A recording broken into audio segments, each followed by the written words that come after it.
Sir क्या कहना चाहेंगे, भारतीय जनता पार्टी की 3 राज्यों में बड़ी जीत मिली है, उसको लेकर पूरे भारत में एक खुशी का माहौल है, उसको लेकर बताएंगे आप। देखिए, जिस प्रकार से देश में केंद्र स्तर पर मोदी जी और हरियाणा में हमारे मुख्यमंत्री जी उनकी तर्ज पर काम कर रहे हैं, मोदी जी के काम को देखकर, चाहे वो सांस्कृतिक काम हो, चाहे वो देश की सुरक्षा के मामले को लेकर हो, चाहे वो देश के विकास के बारे में हो, जो नीतियां मोदी साहब लेकर आए हैं उससे गांव, गरीब, किसान, मजदूर, खास तौर पर जो गरीब आदमी हैं उनके लिए जो नीतियां और स्कीम्स केंद्र सरकार में मोदी जी लेकर आए हैं, उन सब स्कीमों को एज इट इज जहां पर जैसे हरियाणा में और उत्तर प्रदेश में लागू किया गया है, उन सबको देखते हुए जो ये प्रचंड जीत 3 राज्यों में मिली है, ये सारा श्रेय अगर किसी को जाता है मोदी साहब को जाता है, क्योंकि मोदी है तो जीत की गारंटी है और मोदी है तो हर काम की गारंटी है। तो सर आपकी भी एक विधानसभा राजस्थान में ड्यूटी लगी थी, आपने भी दिन रात मेहनत की, आपको क्या लगा था, कितनी मेहनत करनी पड़ी वहां राजस्थान में आपको? राजस्थान में अलवर जिले में एक विधानसभा है, बानसूर विधानसभा। मैं प्रवासी प्रभारी के नाते मैंने वहां पर काम किया और देवी सिंह शेखावत जी वहां से उम्मीदवार थे जो कि 8,000 के आसपास वोटों जीते हैं। वहां पर बड़ा टफ मुकाबला था क्योंकि मौजूदा सरकार में जो मंत्री हैं रावत मैडम वहीं से थी, तो वहां पर बहुत ही तिकोनिया मुकाबले से अच्छे मार्जिन से हम जीत कर आए हैं और निस्संदेह वहां पर भी जो मोदी मैजिक है उसने काम किया है और जो नीतियां हैं, जैसे मैंने पहले भी कहा है, जो केंद्र सरकार की नीतियां हैं उनको फॉलोअप करते हुए लोगों ने उन पर फूल चढ़ाए हैं। पहले लोगों में बड़ी निराशा देखी जा रही थी, कह रहे थे राशन कार्ड काट दिए हैं, काफी चीजें, जो कुछ चीजों को लेकर नाराजगी दिखाई दी थी, पर अचानक ही क्या मोदी लहर फिर आ गई है? देखिए, जब भी आप विकास की बात करेंगे, जब भी आप कोई चीज नई लॉन्च करेंगे, आप जितनी ऑनलाइन चीजें चलाई हैं, पीपी की बात करें या ऑनलाइन जो सारे का सारा जो सिस्टम को ऑनलाइन किया है, तो उसमें खामियां आएगी। आज ऐसा नहीं है कि हमारे पास सारे आज एक्सपर्ट हैं, सारे लोग हमारे पास एकदम काम करने वाले हैं, वो भी काम करने वाले एक्सपर्ट होते हैं, धीरे सीखते हैं, समझते हैं।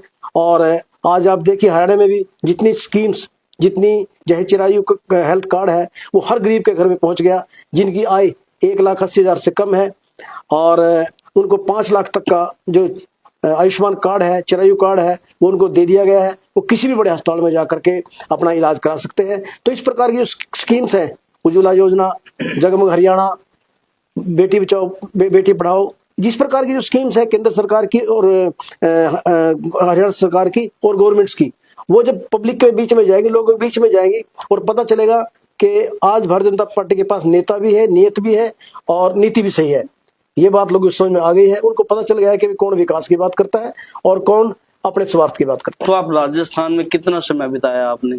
मैं लगभग 1 महीने का मुझे समय वहां लगा। सर कितनी मेहनत करनी पड़ी आपको? लोगों में नाराजगी दिखी या प्यार दिखा? लोगों के अंदर बहुत उत्साह था, हमें पहले ही मालूम था कि हम यहाँ राजस्थान में सरकार बना रहे हैं, लोगों का उत्साह था। उन्होंने क्या कहना था कि राजस्थान में कांग्रेस ने काफी काम किए थे, फिर भी अब भारतीय जनता पार्टी को चुना? काम तो अब आपके सामने रिजल्ट आ गया, मैं उसको क्या दोहराऊं। मुख्यमंत्री तक का नाम नौकरी घोटाले में आ गया है और भी कोई चीजें ऐसी हैं। अब वो तो बात हो गई है, पब्लिक ने समझ के अपने जो है अपनी मनपसंद सरकार वहां बना ली। और 2 राज्य में, छत्तीसगढ़ में भी 2 जगह इतनी बड़ी जीत मिली है, मध्य प्रदेश में, उसको लेकर भी कुछ बताएंगे? बिल्कुल भारतीय जनता पार्टी की केंद्रीय स्तर पर नीतियां ऐसी है, नेता ऐसा है, नीयत हमारी साफ है, तो निश्चित तौर पर उन सबको देखते हुए मध्य प्रदेश में भी, उत्तराखंड में भी और आने वाले 24 भी तय हो गया है। तीसरी बार फिर माननीय मोदी जी हैट्रिक मारेंगे और बहुत अच्छे मार्जिन से जीत करके इस देश के मान सम्मान को, इस देश के गौरव को और जो विश्व गुरु बनाने का और अखंड भारत का जो सोच और सपना हमारा है उसको पूरा करेंगे। सर एक बात सामने आती है, हरियाणा में क्या रहेगा भारतीय जनता पार्टी का और हरियाणा में क्या रूपरेखा तैयार होगी उसकी, उसको लेकर बताएंगे कुछ? हरियाणा में जिस प्रकार से मैं पहले ही कह रहा हूँ, केंद्र की नीतियां एज इट इज, हरियाणा के मुख्यमंत्री केवल पूरे देश में ऐसे हैं कि उन्होंने एज इट इज सारी जो नीतियां केंद्र की हैं वो लागू की हैं और जितनी भी स्कीम्स, चाहे वो ट्रांसफर पॉलिसी हो, चाहे वो प्राथमिकता नौकरियों में मेरिट हो और योग्यता के आधार पर नौकरियां हो, और जितनी भी स्कीम्स हैं उनको और प्रदेश भी हरियाणा को फॉलो कर रहा है, वो यहाँ पर आते हैं और इन स्कीम्स को सीख के जाते हैं। निश्चित तौर पर मुख्यमंत्री मनोहर लाल जी के नेतृत्व में तीसरी बार हरियाणा में फिर कमल खिलेगा और भारतीय जनता पार्टी की सर, सुशासन की लोगों सरकार में बनेगी। एक नाराजगी दिखाई दे रही है। लोग कहते हैं सेंटर में तो मोदी जी को लाएंगे पर हरियाणा में दूसरा कुछ किसी और को लेकर आएंगे, कुछ ऐसा सुनाई दे रहा है। अपनी अपनी प्रोडक्शंस है, अपनी अपनी सोच है। अब आपकी या किसी और की कोई सोच हो सकती है, जनता का लेकिन कहना। जनता काम को देखती है, लोग काम को देखते हैं। और मुझे ऐसा नहीं लगता कि कोई ऊपर उसको रखे नीचे रखेंगे। फिर भी हमारा जो केंद्रीय नेतृत्व है, जो फैसला लेता है, उसको हम सब मानते हैं। क्या हरियाणा में मोदी जी की लहर बड़ी जबरदस्त रहेगी आने वाले 2024 में? आज आपको खुद ही ये तो बात पता है कि भाई आज मोदी जी का मैजिक है। और यहाँ नहीं, विश्व गुरु है, पूरे विश्व में एक इंटरनेशनल नेता है। और हम जहां भी जाएं, विदेशों में लोग जो दूसरे राष्ट्रीय अध्यक्ष हैं उनके कोई पांव छूता है, कोई उनको बॉस बोलता है, कोई गले लगाता है। तो इस प्रकार की ख्याति है और वो जो कहते हैं वो करते हैं, इसलिए उनका मैजिक है। पूरे तो यानी हरियाणा में नहीं, पूरे भारत में भारतीय जनता पार्टी का एक राष्ट्र लहराएगा, बिल्कुल ध्वज लहरा के रहेगा। बिल्कुल मोदी जी के नेतृत्व में तीसरी बार वो फिर प्रधानमंत्री बनेंगे और इस देश के गौरव को और बढ़ाएंगे। तो कुछ कहना चाहेंगे आप हरियाणा वासियों को? मेरा तो सभी से है कि आप जो काम भारतीय जनता पार्टी गवर्नमेंट कर रही है, जमीन पर जाके देखिए। गांव गरीब और किसान की बात अगर कोई बात कर सकता है तो भारतीय जनता पार्टी करते हैं। निश्चित तौर पर हमारे प्रदेश का जो मुखिया है वो एक संत का जीवन जीता है।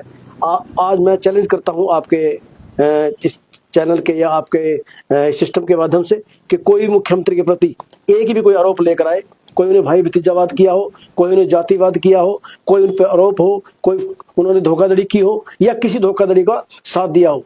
पहली बार ऐसा हुआ हरियाणा में कि हमने फर्स्ट क्लास ऑफिसर से लेकर के जितने भी भ्रष्टाचार किया है उसको उठा करके अंदर किया है। किसी प्रकार का कोई भ्रष्टाचार को सहन नहीं किया गया है। और उनके काम को देखते, उनकी ईमानदारी को देखते हुए और उनका जो लोगों के प्रति जो उनकी सोच है उसको देखते हुए निश्चित तौर पर वो दोबारा फिर तीसरी बार हरियाणा के मुख्यमंत्री बनेंगे। तो सर एक बार फिर पूछना चाहेंगे, आपको मौका मिले कहीं काम करने का, कोई आपको किसी एक जो कोई भी नीलोखेड़ी से आपको अगर चुनाव लड़ने की जिम्मेदारी सौंप दी जाए? पहले मुझे माननीय मुख्यमंत्री जी ने हरियाणा कर्मचारी चयन आयोग के सदस्य के रूप में काम दिया था और हमने बहुत ही अपनी योग्यता से उस काम को किया, जिससे मुख्यमंत्री की तारीफ भी हुई है। आगे भी जो काम जिस पर नाते भी, चाहे वो नीलोखेड़ी की बात करते हो, चाहे वो कहीं और की बात करते हो, जो भी काम पार्टी सेंटर और माननीय मुख्यमंत्री जी कर देंगे उसको हम पूरी योग्यता से करेंगे। तो आपका मानना है कि जनता मुख्यमंत्री जी को दोबारा फिर 2024 में अच्छी वोटों से उनको विजय बनाकर निश्चित तौर पर उनके काम को देखते हुए विकास पुरुष के रूप में उनको जो है लोग आज मान रहे हैं, ईमानदार व्यक्ति हैं और संत का एक जीवन जी रहे हैं। निश्चित तौर पर उनके नेतृत्व में सरकार बनेगी। एक सर जिन्होंने वोट किया है, जिन्होंने विजयी करा तीनों, उनको धन्यवाद करना चाहिए। मैं पूरे जिन्होंने वोट किया है उनको तो मैं कोटि कोटि नमन करता हूँ।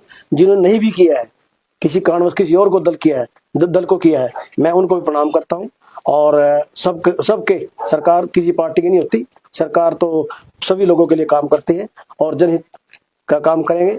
और अंत्योदय की भावना को लेकर के और क्योंकि 6 दिसंबर को डॉक्टर बी आर अम्बेडकर महापरिनिर्वाण दिवस है, तो उसके लिए भी बाबा साहब का सपना था कि गरीब आदमी को जो शिक्षा मिले, गरीब आदमी को बराबरी का दर्जा मिले। तो उसी अंत्योदय की सोच को लेकर के मोदी जी केंद्र में और मुख्यमंत्री जी हरियाणा में बाबा साहब के सपने को लेकर भी काम कर रहे हैं। तो मैं उनको भी 6 तारीख के लिए उनको भी मैं श्रद्धांजलि अर्पित करता हूँ बाबा साहब को। धन्यवाद सर, आपने बात की।